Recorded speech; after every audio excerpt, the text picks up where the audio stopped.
Why our products are not OMRI certified.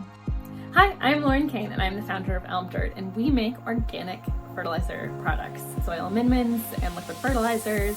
We make them all in-house in our Kansas City warehouse.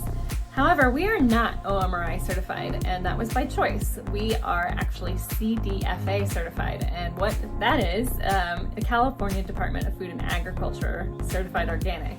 Now, you're probably looking at me like, California? I'm not living in California. Why do I care what the CDFA says?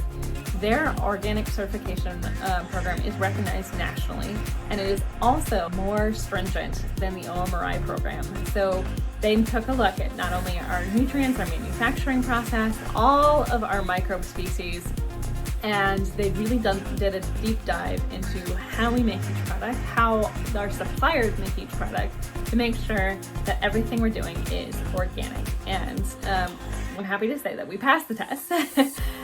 We do have products that are certified organic on our website. Our plant juice and bloom juice, our ancient soil, bloom and soil, and worm castings are all certified organic through the CDFA instead of the OMRI.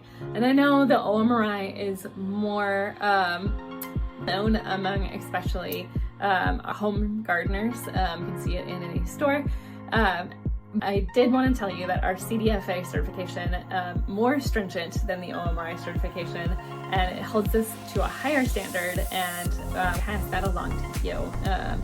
So I really hope you enjoy our products, and I want to hear your feedback. I want to hear your amazing stories about how your plants are growing with Elm Dirt products. If you don't know who we are, check us out at dirt.com. Follow along for more YouTube videos, as well as follow us on all the social medias at Elm Dirt. And I am Lauren Kane, the founder, and I do a lot of the content myself, and I share a lot of things. So please reach out if you've got any questions. Comment below if you have anything specific that you want to see, and I will keep making this stuff for you.